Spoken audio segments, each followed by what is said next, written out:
할렐루야. 현대인들의 특징을 이렇게 이야기하는 분들도 있더라고요. 배고픔을 잊어버린 사람들이라고 말입니다. 서울대 가정의학과 유태우 박사는 이렇게 주장합니다.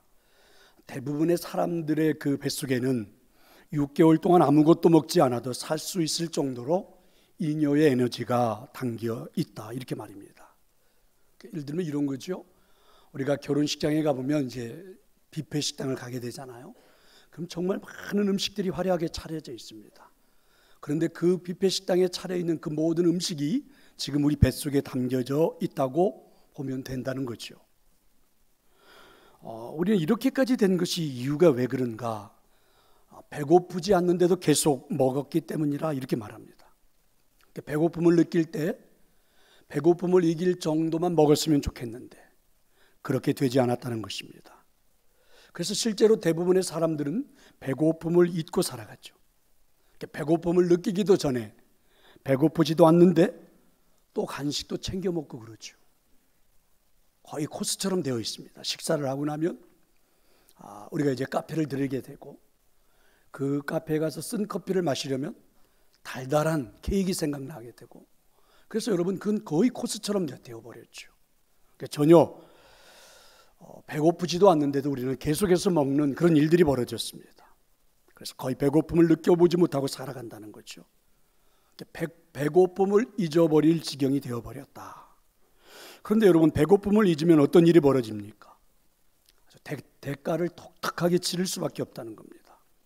비만으로 인해서 고지혈증, 고혈압, 당뇨, 각종 성인병 등으로 고생할 수밖에 없다는 것입니다. 이 모든 것이 배고픔을 잊고 살아가고 있어서 나타나는 그런 현상들이다, 이런 주장입니다. 그런데 이제 우리 크리스찬들에게 있어서는 특별히 예전에도 그랬지만 이 코로나 바이러스라고 하는 것을 겪으면서 그 영향 아래서 정말 심각한 것들이 도래하고 있다고 그랬죠. 크리스찬 대부분들이 영적인 배고픔을 잊어버리고 살아간다, 이렇게 주장을 합니다. 우리가 음식을 많이 먹어서 배고픔을 잊는 것, 그와는 반대로 너무 먹지 않아서 우리가 배고픔을 전혀 모르면서 살아간다는 거죠. 금식을 오래 하다 보면 어느 한순간은 배고픔을 잃어버릴 때가 있거든요. 그렇게 되어버렸다는 것입니다. 오랫동안 영적인 섭취를 하지 못하다 보니까 이제 영적인 배고픔마저 잃어버린 거죠. 여러분, 먹는 것을 깊이 하다가 배고픔을 잊은 거식증처럼 영적 섭취를 우리가 꺼리다가 이제는 영적인 배고픔마저 잊어버리고 말았다는 것입니다. 그래서 영적인 배고픔을 잊은 채 우리가 살아가고 있다는 것은 사실 우리가 영적인 존재인데 하나님 그렇게 우리를 만들어 놓았는데, 그래서 이제 우리는 인간다운 하나님의 자녀다움을 상실한 채 살아갈 수밖에 없다는 것입니다. 아모스 선지자는 이런 것들을 예견했던지 하나님의 말씀을 이렇게 우리에게 예언했습니다. 보라, 날이 이를지라 내가 기근을 땅에 보내리니 양식이 없어 주림이 아니요 물이 없어 가람이 아니요 여호와의 말씀을 듣지 못한 기갈이라. 그렇습니다. 오늘 많은 그리스도인들, 크리스찬들이 하나님의 말씀에 대한 배고픔을 잊어버리고 살아가고 있다는 그런 주장이죠. 자, 오늘 예배하고 있는 여러분에게 한번 진지하게 질문을 던져보고 싶습니다. 나는 영적으로 배고픔을 느끼고 있는가? 나는 하나님의 말씀에 대한 배고픔을 느끼고 있는가? 정말 영적인 그 배고픔 때문에, 하나님의 말씀에 대한 배고픔 때문에 그것을 해결하기에 오늘 우리는 뜨거운 열정을 가지고 뜨거운 마음을 가지고 오늘 이 성전에 나왔고 예배하고 있고 하나님의 말씀을 기대하고 있는가? 우리 스스로에게 한번 질문을 던져볼 필요가 있겠죠. 오늘 본문으로 가보면 에스겔은 지금 하나님이 보여주시는 신비한 환상을 체험하고 있죠. 하나님이 에스겔에게 입을 벌리라 이렇게 말씀하십니다. 그리고 내가 너한테 먹여줄 건데 그것을 받아 먹으라 이렇게 말씀하시죠. 그러면서 한 손이 에스겔을 향하여 가까이 오더니 그 손이 퍼지기 시작합니다. 근데 그 펴지는 손 안에 보니까 두루마리 책이 들어있는 겁니다. 그리고 그 책의 안팎에는 글이 기록되어 있는데 이런 글이죠. 애가와 애곡과 재앙의 말이 기록되었더라. 그러면서 하나님 그 책을 에스겔에게 먹으라고 하십니다. 그 책을 먹고 그대로 가서 그 책에 쓰여 있는 대로 사람들에게 말하라, 이렇게 말씀하시죠. 그래서 에스겔은 이 하나님의 음성을 듣고 말 그대로 입을 크게 벌렸습니다. 그랬더니 그 손이 그 말씀을 에스겔의 입에 넣어주는데, 그래서 에스겔이 이상하죠? 그 책을 받아들여서 먹는 그 순간 맛도 느껴졌습니다. 마치 꿀처럼 달콤한 맛입니다. 이것이 오늘 에스겔이 체험한 신비한 환상입니다. 에스겔이 받아 먹었던 이 두루마리라고 하는 이 책은 고대 시대의 책이죠. 파피루스나 양피지에다가 글을 써서 이렇게 둘둘 말아놓은 그런 형태의 책입니다. 물론 여러분, 이 두루마리는 결코 먹거리로 만든 것이 아닙니다. 그리고 먹을 수 있는 것도 아니에요. 그런데 하나님이 먹여주시는 퍼포먼스를 지금 에스겔에게 보여주는 거죠. 환상이잖아요. 상징적인 의미를 담고 있습니다. 어떤 의미입니까? 인간은 하나님의 말씀을 먹어야 산다. 자, 이런 의미입니다. 자, 여러분 9절과 10절, 자, 그런 말씀을 가슴에 담고 한번 읽어보겠습니다. 내가 보니 보라, 한 손이 나를 향하여 펴지고 보라, 그 안에 두루마리 책이 있더라. 그가 그것을 내 앞에 펴시니 그 안팎에 글이 있는데 그 위에 애가와 애곡과 재앙의 말이 기록되었더라. 여기서 이제 중요한 건 이거죠. 나를 향하여 펴지고 내 앞에 펴시니. 그러니까 지금 하나님은 순전히 에스겔을 위해서 이 말씀을 준비하셨다는 거죠. 마치 식탁을 차리듯이 말입니다. 그럼 오늘 저와 여러분, 지금 예배의 자리로 나온 여러분, 우리 모두에게도 하나님은 이 동일한 역사를 지금 펼치고 계시는 거죠. 우리가 먹어야 할 영의 양식을 하나님이 준비하시는 겁니다. 그래서 고대 교부들은 이것을 말씀의 식탁이라 이렇게 불렀습니다. 하나님께서는 우리들의 영이 먹고 힘을 얻을 영의 양식을 언제든지 준비해서 우리에게 식탁을 마련해 주신다라는 그런 의미죠. 초대교회 문헌을 살펴보면 우리 믿음의 선배들은 그래서 언제나 두 개의 식탁을 소중하게 여겼다는 것입니다. 그리고 그 두 개의 식탁을 대할 때마다 늘 기쁨으로 대했다고 그러죠. 하나는 말씀의 식탁이고 다른 하나는 빵의 식탁입니다. 그래서 이들은 하루하루를 살아갈 때마다 하나님께서 일용할 양식으로 우리에게 빵의 식탁을 준비해 주셔서 감사한 마음으로 기쁨으로 그 식탁에 가까이 가는 거고요. 하나님께서는 또 우리에게 영의 양식으로 말씀의 식탁을 준비해 주셨기에 감사함으로 기쁨으로 그 식탁을 대하는 것입니다. 살기 위해서, 하루하루를 인생을 살아가기 위해서 말입니다. 그래서 바로 빵의 식탁과 말씀의 식탁을 저들은 살기 위해서 늘 대하게 되었다, 이렇게 고백을 합니다. 성도 여러분, 중요한 것은요, 하나님께서는 오늘 이 시간 예배하고 있는 저에게도 여러분에게도 동일하게 빵의 식탁과 말씀의 식탁을 준비해 주시는 줄로 믿습니다. 말씀의 식탁을 준비한 자리로 그래서 저와 여러분을 인도하신 줄로 믿습니다. 그래서 저로 하여금 말씀을 선포하게 하시는 줄로 믿습니다. 성도 여러분, 그렇다면 여러분은 이 식탁을 어떻게 대하고 싶습니까? 하나님이 만들어주신 이 식탁을 여러분은 어떻게 받고 싶습니까? 다윗은 이렇게 고백을 했죠. 시편 40편 7절입니다. 그때 내가 말하기를 내가 왔나이다. 나를 기록한 것이 두루마리 책에 있나이다. 이걸 내용을 바꿔보면 이런 거죠. 아니, 이 책이 나를 위해 쓰여졌다니. 다윗이 하나님의 말씀을 읽다가 이렇게 무릎을 딱 치면서 이 말씀이 나를 위하여, 하나님의 큰 감동을 받고 있는 거죠. 놀라운 깨달음을 하나님이 나한테 주고 있다라고 다윗은 생각한 겁니다. 그래서 아하 라고 소리를 지르고 있는 거죠. 프린스턴 신학교의 제임스 로도 교수는요, 그래서 바로 이것을 아하 경험 이렇게 말했습니다. 아하 경험, 객관적인 하나님의 말씀입니다. 이미 성경은 객관적으로 기록되어 있는 거죠. 누가 여러분 그 말씀이 하나님의 말씀이 아니라 이렇게 말한다 해도 그건 주관적인 생각이지 객관적으로 하나님의 말씀이에요. 그런데 그 말씀이 내게 주시는 하나님의 말씀으로 받는 순간이 있어야 된다는 거죠.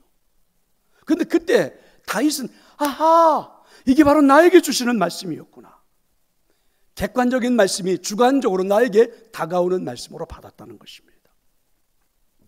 헨리 나우엔의 이야기입니다. 테레사 수녀를 방문했죠. 그리고 너무 위대한 분이니까 그분에게 좀 뭔가 배울 것이 있지 않을까 해서 질문을 던졌습니다. 당신은 어떻게 이렇게 예수님 같은 삶을 살 수 있습니까? 그 삶의 비결이 무엇이에요? 이렇게 물었죠. 그랬더니 이 테레사 수녀가 간단하게 말을 합니다. 나우엔이 들었을 때는 너무 평범한 말이었습니다.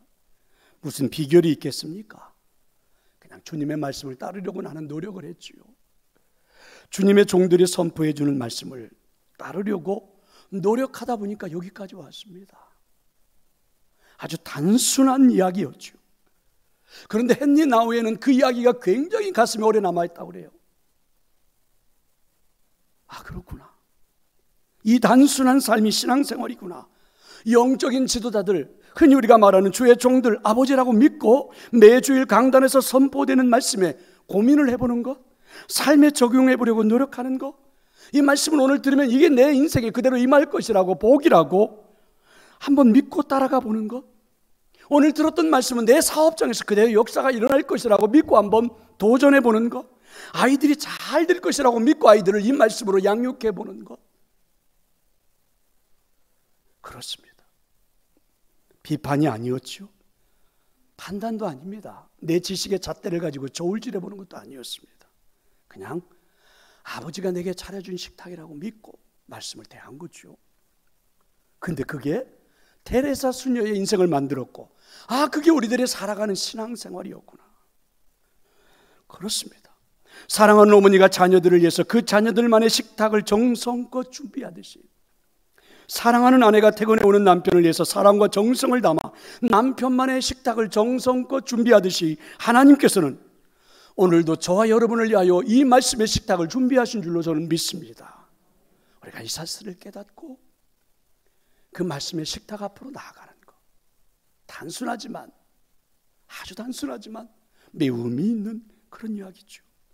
저는 오늘 이 시간 하나님이 차려주신 이 말씀의 식탁 앞에 나온 여러분 모두가 그 말씀을 잘 받을 수 있기를 축원합니다. 또한 기쁜 마음으로 그 말씀을 받을 수 있기를 축원합니다. 자, 이제 우리가 조금만 더 깊이 들어가 볼까요? 말씀의 식탁을 받고 식사를 한다는 것, 하나 신비적인 체험이었으니까 이게 어떤 의미일까? 자, 이제 3장 1절과 2절의 말씀입니다. 같이 한번 읽어보겠습니다. 또 그가 내게 이르시되 인자야, 너는 발견한 것을 먹으라. 너는 이 두루마리를 먹고 가서 이스라엘 족속에게 말하라 하시기로 내가 입을 벌리니 그가 그 두루마리를 내게 먹이시며. 그러니까 에스겔 선지자가 하나님의 말씀을 발견하고 마치 우리가 식사를 하듯이 그 말씀을 식사하고 있는 과정을 표현한 겁니다. 이렇게 말입니다. 내가 입을 벌리니, 그분이, 하나님이 그 두루마리, 그 책을 내게 먹이시더라. 그러면 여러분, 입을 벌리는 이 과정이 절대적으로 필요하다는 거죠. 내가 내 입을 벌리는 것이 굉장히 필요하다. 그럼 여러분, 입을 벌린다는 것이 무슨 의미입니까? 에스겔은 이렇게 받았죠. 우선 내가 말씀을 읽어야 한다는 것입니다. 에스겔이 하나님의 명령에 순종해 입을 벌렸던 것처럼 일단 우리들도 말씀의 식탁 앞에 나오면 입을 벌려야 되겠죠. 근데 여러분 생각해 볼래요? 에스겔 선지자가 입을 열기가 쉽지는 않았을 것 같아요. 두루마기라는 책이 먹는 게 아니잖아요. 그걸 어떻게 여러분 내가 입으로 받아 먹어요? 그 입을 여는 게 쉬운 일은 아닙니다. 그런데 에스겔 선지자는 순종해서 입을 열었습니다. 여러분, 열대 과일 중에 두리안이라는 과일이 있죠. 생긴 것도 굉장히 크고 볼품이 그렇게 별로 없어 보입니다. 근데 더 큰 문제는 아주 고약한 냄새가 나죠. 이 과일을 들고는 비행기를 탈 수가 없습니다. 대중교통을 이용할 수가 없다고 그래요.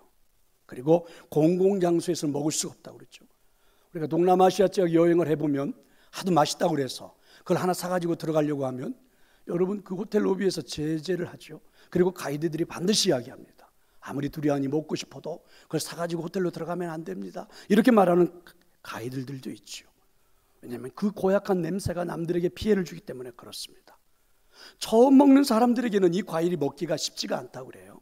그런데 참고 그걸 입에 넣으면 그죠, 이내 진짜 맛이 좋음을 느낀다고 그랬죠. 아주 부드럽고 달콤하기가 그 어떤 과일이 따라올 수 없을 정도라는 거죠. 그래서 사람들이 매력에 빠진다는 겁니다. 성경 말씀도 마찬가지입니다. 읽는다는 것이 쉬운 작업은 아닙니다. 그것도 매일매일 말씀의 식탁 앞에 앉는다는 게 이게 여러분 보통 사람들이 쉽게 할 수 있는 일이 아니죠. 성도 여러분, 우리는 매일매일 성경을 읽어야 한다는 사실을 저한테 오늘 처음 듣는 분들은 한 사람도 없습니다. 수없이 들어서 알고 있습니다. 성경을 읽는 것이 우리 심령에 얼마나 유익한 것인가 우리는 너무나도 잘 알고 있습니다. 그런데 매일매일 꾸준히 말씀의 식탁 앞에 앉는다는 것이 결코 쉽지가 않아요. 그리 간단하지가 않습니다. 그런데 아십니까? 너무 오랫동안 우리가 말씀을 읽지 않아서 배고픔을 잊어버리듯이 영적 배고픔을 잊어버려서 그런 것은 아닐까요?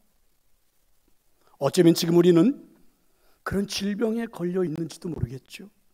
정말 가슴 아픈 일은요, 말씀을 읽지 않아도 아무 거리낌이 없다는 것, 더 큰 문제가 아닐까. 내가 말씀을 한 구절을 읽어보지 않았어도 아무런 문제 없이 하루하루를 살아가고 있다는 것이 사실은 더 큰 문제가 아닐까. 성도 여러분, 말씀의 식탁 앞에 앉는다는 것이 쉽지 않기 때문에 반드시 도움이 필요합니다. 그럼 누구의 도움을 받으면 좋을까요? 바로 성령의 도움을 받아야만 합니다. 2절에는 이렇게 말씀하잖아요. 그가 그 두루마리를 내게 먹이시며 그가 하나님이 내게 두루마리 책을 성경을 먹여주셨다. 이렇게 기록되어 있습니다. 그러니까 에스겔이 입을 벌렸죠. 그래서 하나님이 직접 그 입에다가 그걸 넣어주셨다 이런 말입니다. 두루마리를 먹여주셨다는 거죠. 여러분, 두루마리를 어떻게 입에 넣을 것이며 어떻게 씹을 것이며 어떻게 소화를 시킬 건가? 사람의 지혜 가지고 다 가능할까요? 사실은 불가능합니다. 우리가 성경을 읽기만 해도 영의 양식이 충분히 될 수 있을까? 사실 많은 분들이 성경을 읽지 않는 이유는요, 잘 모르죠. 그리고 또 쉽게 소화할 수가 없기 때문입니다. 다른 책을 읽듯이 성경을 읽을 수는 있습니다. 그런데 여러분, 단순하게 읽기만 해서는 영의 양식이 되지 않는다 이렇게 생각하기에 우리는 자꾸만 멀리하는 거죠. 예를 들면 이런 거 아닙니까?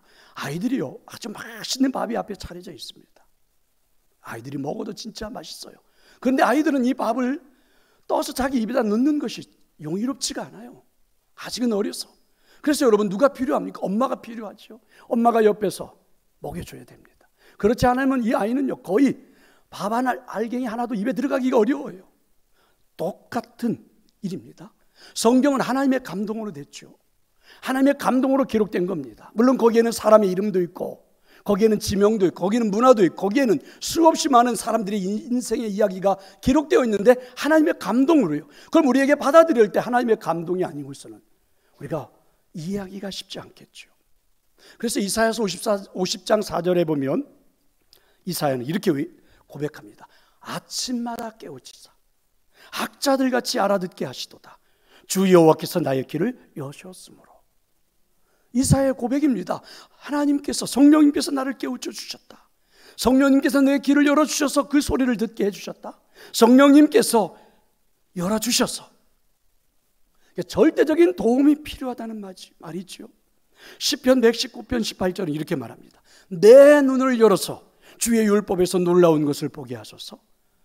성령님께서 열어주실 때에 성경을 읽는 동안에 놀라운 사실들이 내게 느껴지고 보여지고 체험되신다는 그런 말이겠죠. 사도행전 16장 14절에 가보면 빌립보 지역에 루디아라는 여인이 있습니다. 사도 바울이 설교할 때, 설교를 듣는 때 들어본 적이 없어요. 그리고 이런 말씀을 들어보고 느껴본 적이 없어요. 잘 이해할 수가 없을 것 같아요. 그런데 그 순간 성령님이 이 루디아의 마음을 열어주셨죠. 그래서 사도 바울이 하는 이야기가 마치 내 이야기처럼, 내 인생의 삶의 이야기처럼 하나하나 다 들려져서 깨닫게 되더라 이렇게 말씀합니다. 그렇습니다. 성경에는 이렇게 성령님의 도우시는 사례들이 많이 열거되어 있습니다. 그런데 여러분, 그 성령님은 오늘도 저와 여러분을 돕고 계십니다. 바라기는 오늘 설교를 듣는 여러분의 귀가 저는 열리기를 원합니다. 설교를 듣는 여러분의 눈이 열리기를 원합니다. 성경 말씀을 듣고 있는, 오늘 말씀을 듣고 있는 여러분의 마음의 문이 열리기를 원합니다. 그래서 보고 느끼고 깨닫고 순종하는 자리까지 이르기를 축원합니다. 이게 바로 성령의 도우심으로 영의 양식을 취할 수 있는 거죠. 자, 그럼 이제 이렇게 여러분 성령의 도우심으로 우리가 식사를 하고 나면, 그렇죠? 말씀의 식탁을 받고 식사를 하고 나면 나에게는 어떤 일이 일어나는 겁니까? 내게는 어떤 일이 일어날까? 자, 3장 3절의 말씀입니다. 같이 한번 읽어봅니다. 내게 이르시되 인자야 내가 네게 주는 이 두루마리를 내 배에 넣으며 내 창자에 채우라 하시기에 내가 먹으니 그것이 내 입에서 달기가, 할렐루야. 그렇죠? 말씀의 식탁을 받고 식사를 하고 나면 나에게는 어떤 일이 일어납니까? 말씀이 나를 지배하기 시작합니다. 아멘. 에스겔의 말씀을 먹고 나니까 성경이 그렇게 말씀하잖아요. 말씀이 내 배에 채워지고 내 창자에 가득히 채워지는 느낌 가졌다. 이걸 여러분 이제 상징적인 언어니까 해석을 해본다면 하나님의 말씀이 내 존재 자체를 지배하기 시작해서 나는 말씀의 사람처럼 되어졌다. 자, 이런 의미죠. 하나님의 말씀이 나를 지배하기 시작했다. 한동안 우리나라엔 심층수 열풍이 분 적이 있습니다. 바다 심해를 흐르는 아주 특별한 물인데 이것이 어머니 자궁 속의 양수와 같아서 우리 인간에게는 최적의 물, 최고의 물 역할을 한다고 그러죠. 그래서 이 이야기를 듣다 보면 마치 이 물은 만병통치약처럼 여겨집니다. 그런데 한 가지 조건이 있습니다. 적어도 이 물은요 6개월 이상은 꾸준히 먹어야 한다는 겁니다. 그래야만이 우리 체내의 모든 체액이 그 물로 바뀌어지게 되고 그 후에야 효과를 낼 수 있기 때문이다, 이렇게 주장하죠. 그렇습니다. 우리가 말씀의 식탁에 꾸준히 앉아서 그리고 꾸준히 말씀의 식사를 하게 되면 그 말씀이 우리 심령 속에 채워지겠지요. 그리고 말씀이 우리들의 생각, 우리들의 마음, 우리들의 가치관을 지배하게 되겠지요. 그럼 우리는 말씀의 사람으로 변화가 되겠죠. 그래서 이제부터는 말씀을 가지고 생각할 수도 있고 하나님의 말씀을 가지고 행동할 수도 있고 하나님의 말씀을 가지고 결정할 수 있고 하나님의 말씀을 가지고 판단할 수 있고 그렇게 될 겁니다. 사실 우리 마음에는요 이 세상의 생각들, 이 세상의 가치관들이 가득 차 있습니다. 이 세상에서 경험했던 인생관으로 가득 채워져 있습니다. 그래서 우리도 모르는 사이에 세상의 풍조에 휩쓸릴 때가 굉장히 많죠. 불쑥불쑥 우리 마음속에 음란한 생각들이 막 떠오르잖아요. 때로는 여러분 부정부패를 저질러서라도 대박나는 인생 만들고 싶지 않으세요? 나도 모르는 사이에 돈에 대한 욕심이 그렇게 내가 안에 가득 채워 있었는지 몰랐어요. 그런데 여러분 그렇게 내 가슴을 채우고 있잖아요. 이런 우리들의 생각과 마음의 모든 것들을 깨끗하게 청소를 해야 되는데 어떻게 할 수 있단 말입니까? 바로 우리들의 생각 속에 말씀을 채우는 일입니다. 말씀을 읽어서, 말씀을 느껴서, 말씀에 순종해 보아서 그 말씀이 나의 생각이 되게 하는 거죠. 그 말씀이 나의 가치관이 되게 하는 거죠. 그 말씀이 결국 내 인생에 결정할 때 이기게 만드는 거죠. 믿으시기를 축원합니다. 결국 말씀의 사람이 되게 해주는 거. 그래서 하나님은 우리를 말씀의 식탁을 차려주시고 식사를 하게 하고 그렇게 우리를 변화시켜 가는 겁니다. 믿으시기를 축원합니다. 또 하나는요, 말씀이 내 인생을 즐거움을 누리게 하십니다. 내가 먹으니 그것이 내 입에서 달기가 꿀 같더라. 바라기는 오늘 설교가 꿀처럼 참 들렸으면 좋을 텐데, 느껴졌으면 좋겠는데, 달콤하게 다가왔으면 좋겠는데 저의 바람입니다. 랍비하고 그의 제자가 둘이 대화를 나누죠. 옆에 있는 사람이 귀를 기울여 봤더니 랍비가 제자에게 이렇게 묻습니다. 그래 너는 나한테서 도대체 무엇을 배웠느냐? 그동안 너는 무엇을 배웠느냐? 이렇게 물었더니 대답을 합니다. 저는 율법을 3번에 걸쳐서 통과했습니다. 그랬더니 이 랍비는 제자에게 또 이렇게 말하는 겁니다. 그렇다면 율법은 너를 통과했느냐? 우리가 들어볼 때는 무슨 말을 하는지 잘 모르겠어요. 이런 의미였습니다. 제자는요 10년을 기울여서 선생님에게서 배우고 하나님 말씀 율법을 3번씩이나 정독을 했다는 거예요. 그래서 너무 좋다는 거예요. 그런데 선생은 또 이렇게 질문합니다. 그렇다면 그 말씀의 율법이 너를 꿰뚫고 있느냐, 너를 지배하고 있느냐, 이런 질문이라는 거죠. 그렇습니다.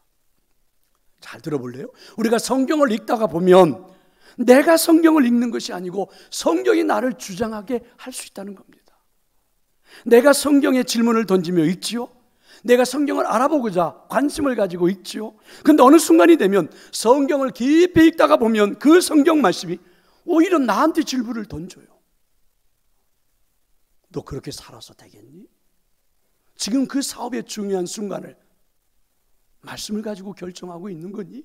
이렇게 성경이 우리한테 질문을 던진다는 거죠. 그리고 그 말씀이 내게 다가오는 겁니다. 힘이 되게 말입니다. 친히 내가 그런 말씀을 들을 수 있게 되는 거죠. 그때 우리가 경험하는 게 있습니다.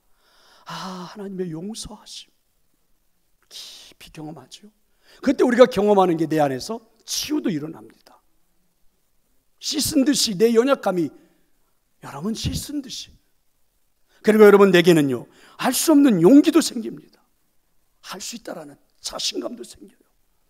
그리고 모든 사람들은 나보고 다 근심하고 걱정하고 두려워할 줄 아는데 이상하지, 우리 마음에 평안도 넘쳐나요. 이상합니다. 이걸 여러분 우리는 뭐라고 그럽니까? 묵상. 그렇죠, 묵상. 그게 하나님의 말씀입니다. 바로 여기에서 꿀보다 더 단 하나님의 말씀의 맛을 경험하게 되는 것입니다. 큰 기쁨의 맛을 느끼게 되는 겁니다. 그러면 이제 말씀의 식탁에 빠져들겠죠. 말씀과의 사랑에 빠져들게 될 것입니다. 믿으시기를 축원합니다. 이제 설교를 마치려고 합니다. 성도 여러분, 우리는 말씀의 기갈 시대를 살아갑니다. 정말 많은 사람들이 영적인 배고픔을 잊고 살아가죠. 그래서 우리에게 나타나는 것이 무엇입니까? 절망감 아닙니까? 케르 케고르는 죽음에 이르는 병이라는 책을 써가지고 신앙생활하는 우리한테 도전을 던져 주었습니다. 인류를 죽음에 이르게 하는 질병이 있는데 그게 바로 절망이라는 거죠. 근데 이 절망은 우리에게 세 가지로 나타난대요. 절망하기 시작하면 우리는 자기를 의식하지 못한대요. 절망이 내게 찾아오기 시작하면 그 순간 모든 것을 포기하고 싶어진다고 그러죠. 절망이 내게 찾아오면 오로지 자신만 의식하게 된다는 거죠. 이게 절망에 이르는, 그래서 죽음에 이르는 질병이 되는 거죠. 그래서 절망이라는 병에 걸리면 아무 의식도 없이 그냥 맹목적으로 살아가요. 남들이 가니까 따라가고, 어떤 사람은 자신만의 고집에 매달려서 살고, 그리고 여러분 지금 우리 지구상에 살고 있는 대부분의 사람들이 이 절망으로 인한 죽음에 이르는 질병에 걸려 죽어가고 있는 거죠. 여러분 옆을 돌아보세요. 아무 의식도 없이 그냥 맹목적으로 사는 사람들, 남들이 그렇게 가니까 따라가는 사람들, 자기 고집에 얽매여가지고 전혀 벗어나지 못하는 사람들, 투성입니다. 다 절망으로부터 찾아온 그러한 우리에게 나타나는 질병들이죠. 피에로 케고르는 잘 분석을 한 것 같아요. 근데 이 사람은요, 분석만 한 게 아닙니다. 방법을 말했습니다. 절망을 극복하는 방법이 뭐냐? 이번에 주장은 이렇습니다. 오로지 하나님과의 관계 안에 있다. 그래서 이분은 이렇게 말합니다. 한 손에 하나님을 들고 다른 한 손에는 나를 들고 하나님과 나를 좀 연결시켜보자. 관계 맺게 해보자. 그 길만이 살아날 수 있는 길이다. 근데 하나님과 내가 관계 맺고 연결시킬 수 있는 통로가 뭐냐? 그게 바로 우리 손에 들려있는 하나님의 말씀이라는 것입니다. 그 연결을 시킬 수 있는 통로가 우리가 예배하는 시간마다 하나님 우리에게 차려주시는 말씀의 식탁 앞에 대하는 것이라는 겁니다. 성도 여러분,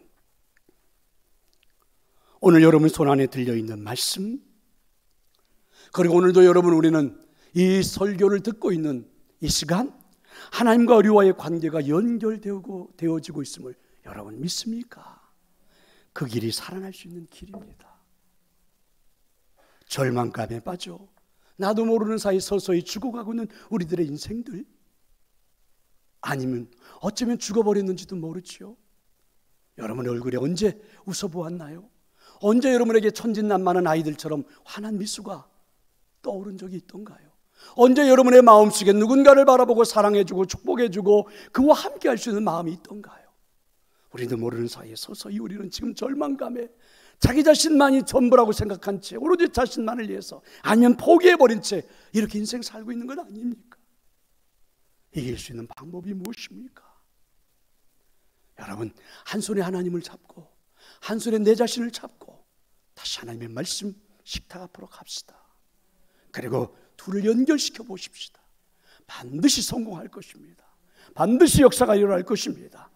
6월 한 달 여러분의 그런 용기가, 그런 도전이, 그런 역사가 일어나기를 축원합니다. 아버지 하나님 감사합니다.